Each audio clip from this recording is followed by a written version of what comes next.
Hey guys and welcome back. Last night দেখেন Villarreal versus Manchester United, কী ম্যাচটা গেছে ভাই, কী ম্যাচটা গেছে। 12টা মনে পেনাল্টি নিয়েছে কি 13টা, মোস্ট প্রবাবলি নট শিওর 11 কি 12 এরকম কিছু হবে। 10+ পেনাল্টি নিয়েছে। অ্যান্ড এখানে দেখেন ডেভিড ডিকিয়া যে আছে সেই পেনাল্টিটা শেষ পর্যন্ত মিস করছে।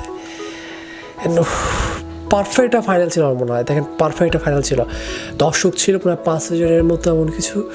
সো ওভারঅল আমি তো ম্যাচটা নিয়ে একটু কথা বলবো, যদিও এটা আজকে ভিডিওর টপিক না, বাট একটু কথা না বললেই নয়। দেখেন জেরার্ড মরিনো কিন্তু ফার্স্ট গোলটা করে। অ্যান্ড আমার মনে হচ্ছে জেরার্ড মরিনো এই সিজনে যা খেলছে এটা আনবিলিভেবল সিরিয়াসলি, কারণ 30টা গোল 10টা অ্যাসিস্ট এই সিজনে জেরার্ড মরিনোর। He is 29 years old। And আমার মনে হচ্ছে তার বেস্ট সিজন যাচ্ছে এটা, অলদো লাস্ট সিজনেও মেবি সে 20 গোল করছিল। So overall he is a pretty good player. আর আমরা ভিলারিয়ালের জন্য এটা বেস্ট সিজন যাচ্ছে। অ্যান্ড আমি আসলে জেরার্ড মরিনোকে লা লিগাতে যখন দেখতেছিলাম না, আমি বলছিল how good is this player. দেখেন এভরিডে সে বার্সার ভিতরে দেখেন is scored, and Gerard Moreno is so dangerous. And এরপরে দেখেন যে আরেকটা বিষয় যেটা কথা বলতে হবে সেটা হচ্ছে দেখেন লাস্ট নাইট কিন্তু রাশফোর্ড একটা মিস করছে, যেটা আসলে আনবিলিভেবল ছিল। কারণ আমরা সবাই জানি দেখেন রাশফোর্ড কিন্তু খুবই ট্যালেন্টেড একটা ইয়াং প্লেয়ার। অ্যান্ড রাশফোর্ডের যে বিষয়টা দেখেন, আমরা কিন্তু সে উইংও খেলে, সেন্টার ফরওয়ার্ডও খেলে, সো স্পিডি প্লেয়ার। সো দেখেন ওই গোলটা যদি আসলে দিতে পারতো রাশফোর্ড, তাহলে কিন্তু ম্যানচেস্টার ইউনাইটেড পেনাল্টি পর্যন্ত যাইতে হতো না, অ্যান্ড হয়তো বা ম্যানচেস্টার ইউনাইটেড লিগটা ইউরোপা লিগটা জিতে যেত। বাট এটা কিন্তু হয় না আসলে। রাশফোর্ড যে সেটা একটা ইজি একটা সুযোগ নষ্ট করছে এখানে। It's really hard to believe that ওরকম একটা চান্স রাশফোর্ড মিস করবে। বাট করছে, যেটা আসলে ইউরোপা লিগ তাদের কস্ট করছে।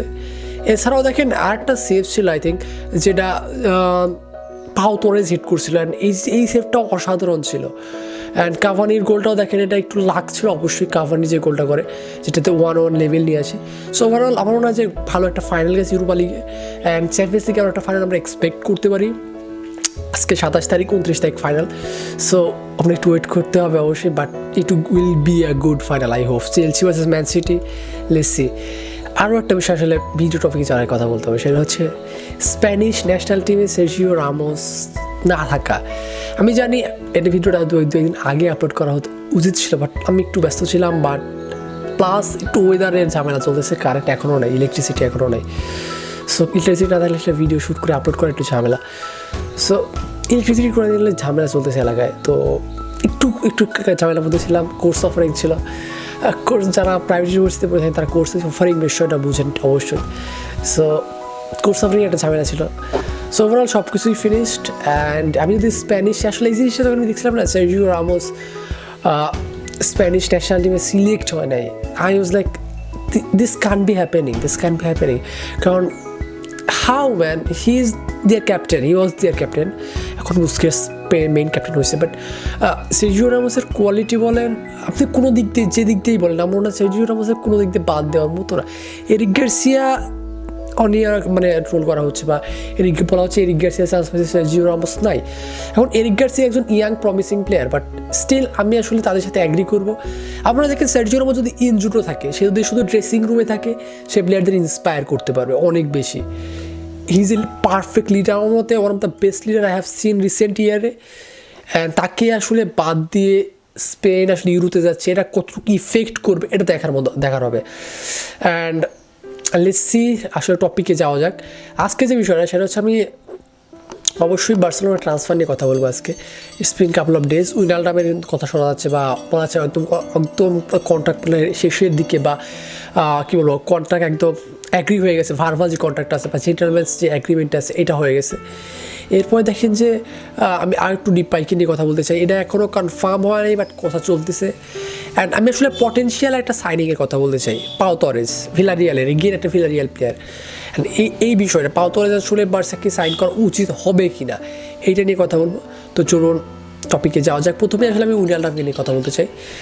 উইনালডামের যে বিষয়টা যেটা অলরেডি বলছি, দেখেন জেন্টেলম্যানস যে এগ্রিমেন্ট বা মনে করেন ভার্বাল যে এগ্রিমেন্ট এখনও সাইন হয়নি, বাট আসলে এগ্রিমেন্টটা হয়ে গেছে, মানে মৌখিক যে এগ্রিমেন্ট আছে এইটা আসলে হয়ে গেছে। এখন যে বিষয়টা উইনালডামের সাইনিংটা কতটুকু লজিক্যাল, আপনি যদি আমাকে জিজ্ঞাসা করেন, আমি আসলে একদমই চাচ্ছিলাম না আর কোনো মিডফিল্ডার বার্সাতে আসুক, স্পেশালি একজন 30 বছর বয়সী মিডফিল্ডার, আমি এটা একদমই চাচ্ছিলাম না। অ্যান্ড অনেস্টলি এটা আসলে একটু আমাকে ফার্স্ট্রেট করছে বলা যায়, কারণ দেখেন আমরা অলরেডি কিন্তু দেখছি পেড্রি এই সিজনে 50 ম্যাচ খেলে ফেলছে, 50 ম্যাচ আনবিলিভেবল, এক সিজনে 50 ম্যাচ খেলছে। এরপরে দেখেন ডিয়ং আছে মিডফিল্ডার, বুস্কেটস কিন্তু এখনও টপ লেভেল পারফর্ম করতেছে। সো আপনি যদি দেখেন উইনালডামকে নিয়ে আসেন, আমরা হয়তো বা পেড্রিকে রেস দিচ্ছি, but what about Riqui Puig, what about Ilaix Moriba? আপনি এই প্লেয়ারদের যদি চান্সই না দেন তাহলে কেমনে কি? দেখেন এরপরেও কিন্তু দেখেন বিষয় আছে, টপিক আছে, যদি আপনি উইনালডামকে নিয়ে আসেন, অ্যাটলিস্ট এতদিন মনে করেন ইলাশ মরিবা একটু হলেও চান্স পাচ্ছিল, যদিও রিকি পুচ পাচ্ছিল, বাট ইলাশ মরিবা একটু হলেও চান্স পাচ্ছিল, যেটা যদি এখন দেখেন আপনি উইনালডামকে সাইন করেন এই জিনিসটা একদমই যাবে গা। অলদো দেখেন আমি যদি বলি he is not a bad midfielder I guess, কারণ দেখেন যে হি ইজ প্রি ইন্সপিরেশনাল, আমার ফাইট করার একটা মেন্টালিটি আছে তার, অ্যাটাকিং টাইপের একটা মিডফিল্ডার কুমান তাকে চায়। বাট দ্য ফ্যাক্ট ইজ সে যদি আসলে আসে ভার্সায়, তাহলে যেটা বললাম যে ইয়াং প্লেয়ারদের অনেক বেশি প্রবলেম হয়ে যাবে, গেম টাইমে ঝামেলা হবে। সো এইখানে দেখেন আমার মনে হয় যে কুমানের যে বিষয়টা, কুমান যদি কোচ থেকে যায় নেক্সট সিজন, তাহলে দেখেন এখানে ইলাশ মরিবা হয়তো বা হালকা গেম টাইম পাবে, রিকি পুচ একদমই গেম টাইম পাচ্ছে না। সো এখানে রিকি পুচের কী করবে বোর্ড, যেটা বলতেছে দেখেন যদি কুমান কোচ না থাকে আগামী সিজনে, তাহলে মনে করেন উইনালডাম কেন লাভ কি? এটা মনে করেন আসলে কুমানের চয়েস, আর কুমান যদি না থাকে তাহলে কী হবে? আর যদি থাকে, যেহেতু আসলে থাকার একটা সম্ভাবনা আছে, কারণ অ্যাপ্রোপ্রিয়েট কোচ তাকে পাওয়া যাচ্ছে না। দেখেন হানজি ফ্লিকের কথা বলেছে, যেটা আমি শিওরলি বলছিলাম বায়ার্নে যাবে, বায়ার্ন কনফার্ম করে ফেলছে, সরি জার্মান কোচে যাবে, যেটা কনফার্ম হয়ে গেছে। দেন এরপরে দেখেন ইয়ার কথা আছে আসলে আরবি লাইপজিগের যে কোচটা ছিল Nagelsmann, Julius Nagelsmann I think, ও কিন্তু দেখেন অলরেডি বায়ার্নে চলে গেছে। তো দেখেন সোয়াপিং কিন্তু চলতেছে। ওকে, এরপরে দেখেন ক্লপের কথাও আসছিল, ক্লপ কিন্তু থাকতেছে 24 পর্যন্ত। দেন আসলে অ্যাপ্রোপ্রিয়েট কোচ পাওয়া কঠিন হচ্ছে। সো এরিক টেন হ্যাগের কথাও শোনা যাচ্ছিল, এখন এরিক টেন হ্যাগের যে বিষয়টা সে আসবে কিনা এখনও শিওরিটি নাই, যদি আসে তাহলে তো বেটার একটা অপশন হইতে পারে। সো ওভারঅল দেখেন কোচ পাইতে কিন্তু ডিফিকাল্টি চলতেছে। সো যদি আসলে কুমান থাকে তাহলে রিকি পুচের মতো প্লেয়াররা হয়তো বা লোনে যাইতে পারে, বাট মনে হয় না রিকি পুচ লোনে যাবে। আমার মনে হয় রিকি পুচ লোন মুভে ইন্টারেস্টেড। সো লেটস সি আসলে কোন দিকে যায়। অ্যান্ড আসলে আপনি যদি আমার কাজ করেন যে আমি কতটুকু উইনালডামে ট্রান্সফার সাপোর্ট করি, আই উড সে আমি আসলে যেরকম মিডফিল্ড আছে এরকমই দেখতে রাজি আছি। আমি আসলে নতুন কোনো সাইনিং দেখতে চাই না মিডফিল্ডে। এরপরে দেখেন এরপরে আর একটু ফরওয়ার্ডে যাওয়া যাক, ডিফেন্সে পাওতলার কথা একটু পরে বলি। এরপর যদি ফরওয়ার্ডের কথা বলি, দেখেন Memphis Depay is a excellent player, আর আমি তাকে ফ্রিতে পাচ্ছি, অ্যান্ড ফ্রিতে পাবো আসলে যদি সাইন করতে পারি। সো দ্য থিং ইজ আসলে তার এখনও এগ্রিমেন্টটা রিচ হয় নাই, অ্যাডভান্স স্টক বলা হচ্ছে যে কথাবার্তা অনেকটা আগায় গেছে। সো তাকে যদি আসলে সাইন করা হয়, এই মেমফিস ডিপাই এমন একটা প্লেয়ার যে লেফট উইংও খেলতে পারে, সেন্টার ফরওয়ার্ডও খেলতে পারে। সো দেখেন অ্যাগুয়ারো যেহেতু আসতেছে, অ্যাগুয়ারো ডিলটা কিন্তু ডান। এখন যদি আসলে ডিপাই আসে, সে হয়তো বা মনে করেন গ্রিজম্যান একটু অফ ফর্ম চলে গেল, তাহলে আমরা দেখেন ডিপাইকে লেফট উইংয়েও খেলাতে পারতেছি। যদি মনে করেন গ্রিজম্যানকে একটা রেস দেওয়া দরকার হলো, আমরা ডিপাইকে লেফট উইংয়ে খেলাতে পারতেছি। then আমাদের কাছে ডেমবেলে আছে। সো দেখেন এখানে একটা বড় কিন্তু কম্বিনেশন নিয়ে আসতে হবে, বড় কিছু ট্রান্সফার দেখতে হবে।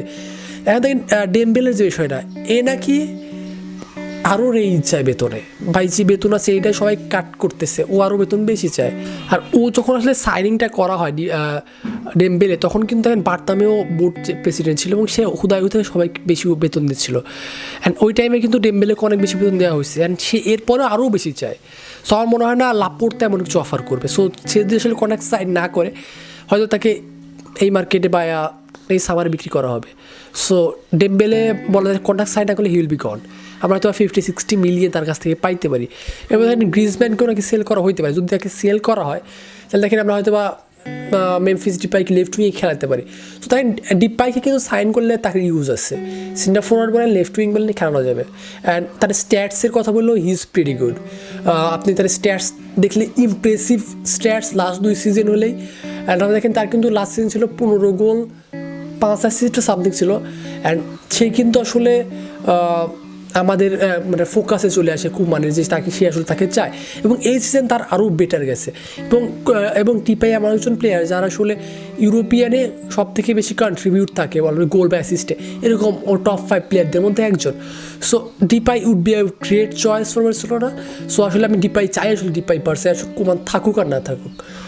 এরপরে দেখেন পাউ তরেস, আমরা দেখেন অলরেডি কিন্তু এরিক গার্সিয়াকে সাইন করতেছি, এবং পাউ তরেসের বিষয়টা হালকার উপর চলতেছে যে পাউ তরেসকে লাভ করতে চায়, অ্যান্ড এটা একটা কস্টলি সাইনিং হবে যদি আসলে করতে চায়।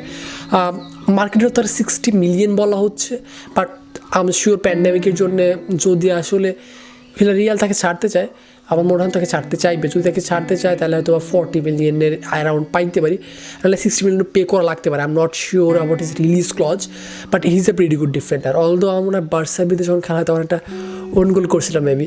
সো যাই হোক, হি ইজ প্রিটি গুড। আমার মনে হয় যে আর ইউরো যেহেতু আসতেছে স্পেনের হয়ে সে খেলবে, সো আমার মনে হয় একটু ক্লোজ বললে আমরা তাকে দেখতে পারবো, অবজার্ভ করতে পারবো। আর আমার মনে হয় যে এই ইউরোটা না ট্রান্সফারের বিষয়টা ইম্প্যাক্ট করতে যাচ্ছে, কারণ এই ইউরোর যে বিষয়টা, ইউরোতে দেখেন সব প্লেয়ার একটা হাইলাইট হয়ে যাবে। মনে করেন যারা বেস্ট প্লেয়ার বের হয়ে আসবে, প্লেয়ার লাইক মনে করেন কিলিয়ান এমবাপ্পে আবার নিজেকে হাইলাইট করবে। তো এরা দেখেন ট্রান্সফারের যে বিষয়টা আছে এরা আবার আগুন ধরাই দেবে। সো ইউরো যেটা আছে এটা কিন্তু প্লেয়ারের ট্রান্সফারে হিউজ একটা ইম্প্যাক্ট করতে যাচ্ছে। অ্যান্ড পাউতরে যদি ভার্সে আছে, দেখেন আমাদের কাছে অলরেডি রিলায়েবল সেন্টার ব্যাক কে আছে, আরোহো আছে, মিঙ্গুয়েদা আছে, লংলেট আর ধরলাম না পিকের বয়স হয়ে গেছে, উমটিটি বাদ। সো এখানে আমরা দুইজন সেন্টার ব্যাক আছে যারা রিলায়েবল। আমরা যদি এরিক গার্সিয়া আসে আর পাউতরে আসে, তাহলে এখানে একটা ভালো কম্বিনেশন কিন্তু আমরা বিল্ড করতে পারতেছি, যেটা কিন্তু অসাম হচ্ছে। এছাড়াও কিন্তু দেখেন আমাদের কাছে ইমারসন ব্যাক আসবে এই সিজনে রাইট ব্যাকে। সো আমরা যদি সার্জিও রবার্তোকে ছেড়ে দিই, তাহলে দেখেন সার্জিনিও ডেস্টের পাশাপাশি কিন্তু ইমারসন ভালো একটা পারফর্ম করতে পারবে, একটা নাম্বার 1 যে স্পট আছে সেটার জন্য আসলে সে চ্যালেঞ্জ করতে পারবে। সো ইভেনচুয়ালি ভালো একটা কম্পিটিটিভ টিম আমরা গঠন করতে পারতেছি। অ্যান্ড আমার মনে হয় যে সবথেকে বেস্ট থিং আমার দিস ট্রান্সফার, আমরা কোনো হাই ওয়েজ অফার করতেছি না বা বড় বেতন অফার করতেছি না। কারণ দেখেন ফ্রি ট্রান্সফার হলে এই জিনিসটা খুবই কমন যে আসলে যখন একটা প্লেয়ার ফ্রিতে আসে তাকে আমরা বড় বড় বেতন অফার করা হয়, বাট লাপোর্তার ক্ষেত্রে এই জিনিসটা হয় না। দেখেন আপনি ডিপায়ের কথা বলেন, ডিপায়ের স্যালারি নিয়ে এখনও সিকিউরিটি কোনো নিউজ আসে নাই, বাট অ্যাগুয়েরো বলেন বা উইনালডাম বলেন, সবাই কিন্তু বেতন কমায় আসতেছে। This is the brilliant fact of Laporta. দেখেন সে বড় বড় বেতন দিয়ে আসলে প্লেয়ারকে অ্যাট্রাক্ট করতেছে না, সেই ওই সব প্লেয়ারকেই ক্লাবে আনতেছে যাদের ফাইন্যান্সিয়াল অবস্থা বুঝতেছে, ক্লাবের সিচুয়েশন বুঝতেছে, এবং তারা কম বেতনে রাজি হচ্ছে। So respect Laporta in here, and that's all for today guys. Thank you for watching and see you in the next video.